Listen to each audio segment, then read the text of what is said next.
This looks complicated. No, I'll let you do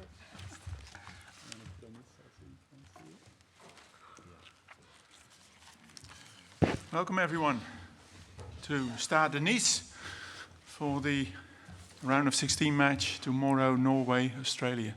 And I'm very happy to welcome on my far right Tamika Yallap and the coach Antti Milicic of Australia. As you all know, we have the Interprefy system to get Norwegian, French and English. So you can make a choice or even download the app if you need to. At this stage, if you have questions, raise your hand. We have 2 mics. They will come to you. You can ask your questions, and I see a hand already. That's good. We go around with the mic as we go.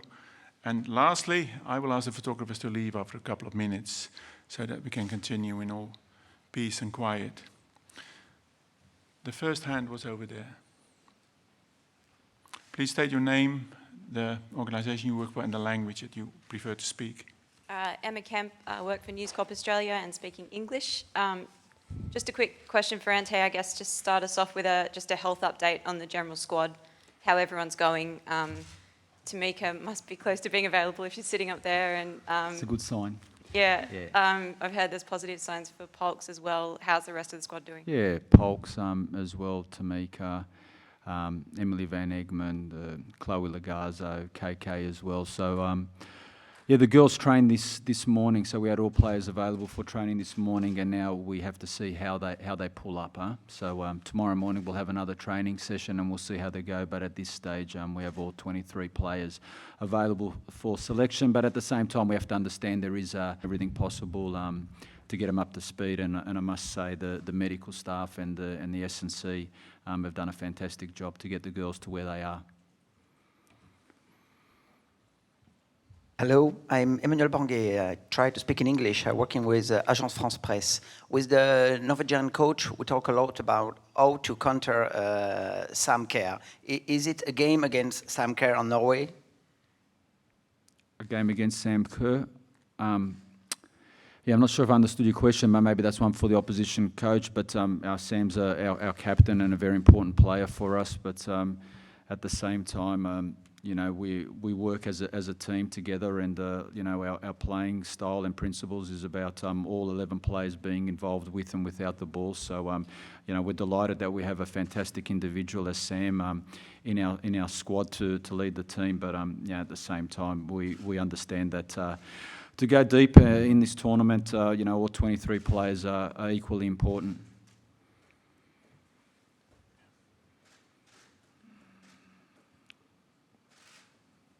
David Bashir for SBS. A question in English for Ante. Ante, you identified Jamaica's threats, their athleticism, their fast breaks. Norway are a different type of opposition. They've mixed up their tactics throughout the tournament against the 3 group opponents. What do you expect out of them, and where do you see their threats? Yeah, they're a very well organised team. They've got good structure. They've got a lot of stability in their lineup as well. Defensively very solid, but at the same time can break in transition. They have a good variation in their play. They can build up from the back, but also they can hurt you with the direct brand of football, not to mention set pieces. So there's a couple of areas there, and as you touched on, it's a completely different opponent to really what we've come against in the first 3 games. But as always, we've looked at the footage, and we keep on coming back to our playing style and what we believe in, and you know, we will concentrate on ourselves, and we'll take our gameplay, our principles and our playing style to the opposition regardless. So we really look forward to the match-up tomorrow night. Just before we go on, I would like the photographers to leave the room, please. Thank you very much. We have a hand there. Ben Lewis from SBS News in English. Tamika, you and a number of other players have actually had experience playing in Norway and with some of the players in the Norwegian team. Does that provide you with any sort of advantage going in this match, do you think, or perhaps a disadvantage in that they know your game quite well as well? Look, I think it's neither advantage or disadvantage. I think it's not going to affect the way I play or our team plays, and it's not going to affect the way they play. They've got a solid team, and so do we. So I think the performance on the day will be as high standard regardless.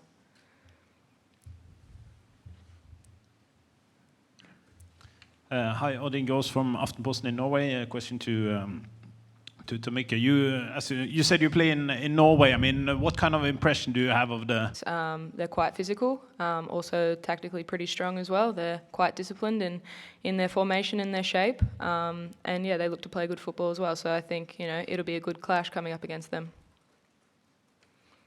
There was a gentleman just in the middle. Did you? No, sorry, is that one? Is that one? Sorry. Same hairdresser.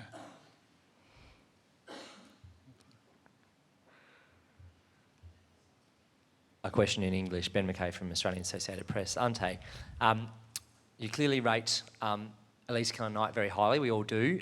A combination of her injuries and a defensive reshuffle means she's only had one 90-minute performance in France, and it was at left back. Mm-hmm. Her preferred position is obviously defensive midfield. I think a lot of people would like to see her play there.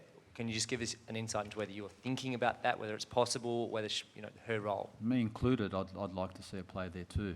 But in the end, there's always circumstances, and we look at the bigger picture. We see where she's at, where the team's at, and we go with some kind of stability into our lineup tomorrow. So that's what we're looking first and foremost. But you got to understand at the same time, she's a very intelligent footballer. She's played a lot of football at left back. She's done a good job for us as well. She's professional.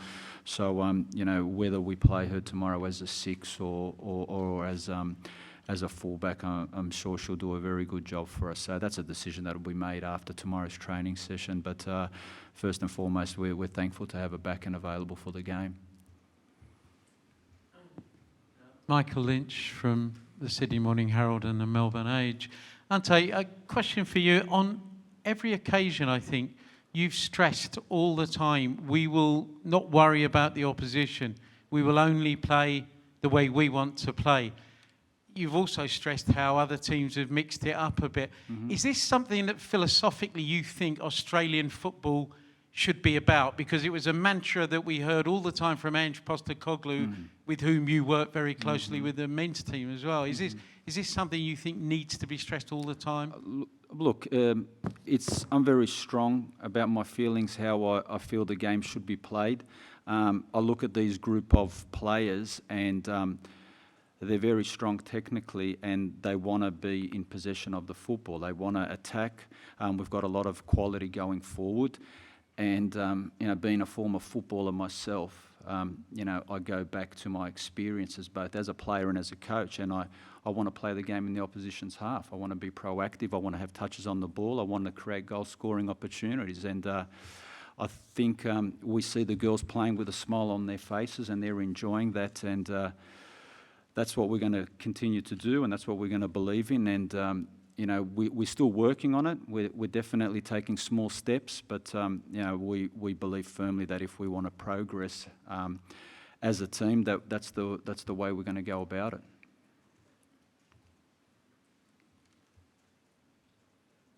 Odin Gås from Aftenposten. Again, one question to the coach, please. Martin Sjögren, the Norwegian coach, he said that he sees the Australian team as strong when they're attacking, but a bit weaker defensively. I mean, is that a problem you see yourself in the team? That's a fair summary. And that's why if we keep working on our attacking style and we keep the ball longer and we're more patient, that's the best way to defend, by keeping the ball longer and having more possession than the opposition. We obviously know there's a few areas we need to tie it up, and particularly when we do have the ball in the transition phase, we have to be smarter with it, we have to be more control. But we'll continue to be brave and play our way of football.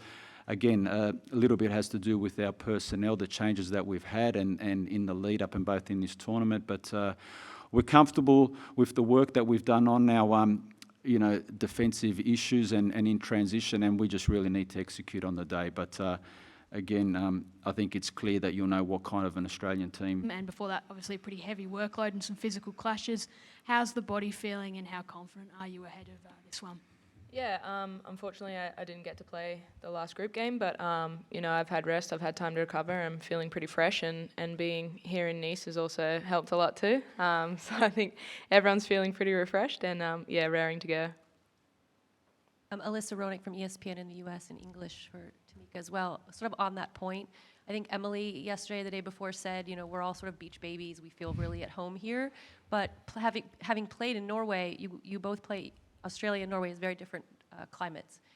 Is there an advantage at all, a home field advantage for how hot and humid it is right now and how fit of a team you all are playing against a squad that isn't used to playing in these kind of conditions? Yeah, I think as being Australians and then the temperature that we suffer from down under, I think, yeah, we're probably a little more experienced in the heat. Whether that goes our way on the day, who knows? But we'll be prepared for it. And yeah, just keep looking to play our high-tempo game. Question in English for Tamika. Ante Milicic said that Australia need to protect possession better, playing out from defence and put the midfield under less pressure. How does that practically work out when you're under pressure in these situations? You've played in plenty of pressure moments for Australia. So how do you keep the intensity but calm the nerves and make the right decisions? Yeah, I think a lot of it comes down to communication, and communication can be passed through a lot of things, whether it's the type of pass that you get, body language, communication verbally. I think, you know, that can relieve a lot of the pressure, and we've been working on that a lot. And again, these high-pressure situations, we've been at World Cups before and made it to the knockout stages and progressed. So, yeah, I think we're all up for the challenge. Question in English to Ante. Ante, how would you summarise the mood in the group right now? Because it's not small stakes. Australia's only won one knockout game at a World Cup before, men's or women's, and the expectations are so high. If we lose this game, there'll be ramifications, there'll be inquests, all that sort of stuff. So, how would you sum up the overall mood? If buts and maybes don't wash with me, to be honest, thinking if we lose, if that, I'm not interested. We'll go and focus on the game tomorrow night to do a good job, put on the best performance, and in the end, that's all we can do. We can just work hard, believe in ourselves. You know, we're fortunate to be in such a lovely city with a lovely stadium. The girls really enjoy being here. They mentioned earlier about you know, a little bit of sun and a little bit of beach as well. The mood's good, and we're confident. But look, I think those kind of things, it's a fair question, but they need to be addressed you know, at the end of the tournament, and whether that's in the next couple of days or down the track, I think Australia as a football community can look into it then. But at the moment, I said from day one, our focus is purely on the football. That's what we need to do. We need to stick together and really just keep working on our playing style and believe in ourselves. And at the moment, you know, the girls are in a really good place. One more question to the coach, please. The most frequent story about the Norwegian team this week has been if Colleen Graham will play the game or not after her injury. I mean, do you see the Norwegian team as two different teams with or without her? Oh, look, she's a quality player. There's no doubt about that. But at the end, we prepare as if she is playing. But that's why we refer to always coming back to ourselves. Whether she plays or she doesn't play, we can't control that. So we look at the opposition as a team, and we come up with a similar scenario against Brazil as well. You know, they've got a couple of world-class individuals, but again, we don't change our playing style or principles based on a couple of world-class players. So we respect the opposition and the individual qualities that they have, but in the end, we really believe in our playing group and our playing style. Question in English for Ante Neve Owens, Optus Sport. Ante, without giving away your starting 11, which look, we'd love you to do and you're very welcome to do today, but when you look at your front three, we saw Lisa and Em start in the last game, but then we saw Caitlin and Hayley have a really big impact late in the game when they entered the fray. Ellie mentioned yesterday how much she loves linking up with Hayley. Are you looking at a change to that front three? Yeah, potentially. Yeah, we're looking at a change. And again, with the 3 games in the 10 days, and now we've got 1 day less turnaround than Norway has for this encounter. So it's very important to get some kind of fresh legs into the lineup, particularly in those wide areas where there's a lot of high-speed meters there with them, without the ball. So we'll look at a couple of changes, but again, we'll make the lineup known to the girls tomorrow after the morning training session, because we still need to look at a couple of different scenarios. And once we get the OK from the medical staff and as a technical department, we look at all scenarios, then we'll come up with what we feel is the best solution for tomorrow's game. A question for Ante from Ben Knight from the ABC in English. The team, the World Cup, all at the peak of their public profile at the moment, and the PFA is using that to push for the campaign for equal prize money. I just wonder if you support that campaign, and if so, why? Yeah, again, look, to be honest, I've been involved with the women's game just for a short period of time, but what I must say is that these girls are incredible professionals, they're incredible athletes, and you can see that their performances are really increasing, not only our team, but I look at the world game together. So I really support the players, that they really get the resources and the financial rewards that they deserve. But again, that's a discussion for the PFA and for FIFA to come to their conclusion. And I think that's one that we really can discuss in further detail, at the end of the tournament. Just another one for you, Ante. Bit of a left field one, but the IFAB today made the announcement that changes to the rules on encroaching during penalty shootouts. So we've seen a few incidents this World Cup already, and now we're at the point, obviously, where penalty shootouts are going to really matter.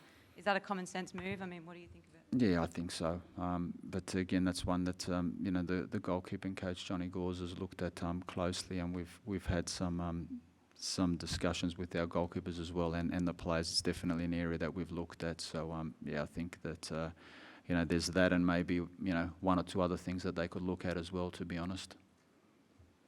Like that offside rule, from the first game from Italy. I'm still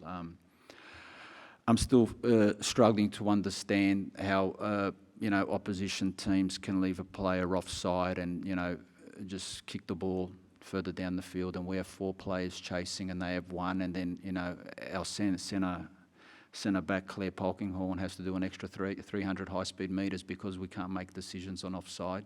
So I feel that that's another one that needs to be looked at least considered. Ante, question for you in English. Do you think Australia's best is better than Norway's best? We haven't been at our best yet. So when we do, hopefully that's tomorrow, the answer will be clear. But we know we need to be better for longer periods of a game over 90 minutes, and that's what we're building towards. Okay, last question, please. One more question to Tamika Jalop in English, please. I mean, you described the football you've met in Norway. I mean, how would you describe the biggest differences in life in Norway compared to Australia, and the football, between the comparison between two countries? The differences in life, did you say? Yeah. In the culture? Look, I think it's a pretty different country. Can't say I'm at the beach all the time or anything. But, I think they've got high living standards and high standards in all areas of life in Norway and as we do in Australia. So, apart from the language barrier, I don't think there's too much that we don't understand between each other. And football-wise, I think, Australia's football culture is still developing and still growing. I think we're pretty strong as it is, and we're only on the up. And Norway, they're taking a stand for what they believe in equality, and they're always trying to improve as well. So I think, in terms of football, it's going to be an exciting game between two exciting countries. Thank you very much. Thank you very much. Tamika, thank you very much, Ante, for being here. Good luck for tomorrow. Thank you. Good preparations.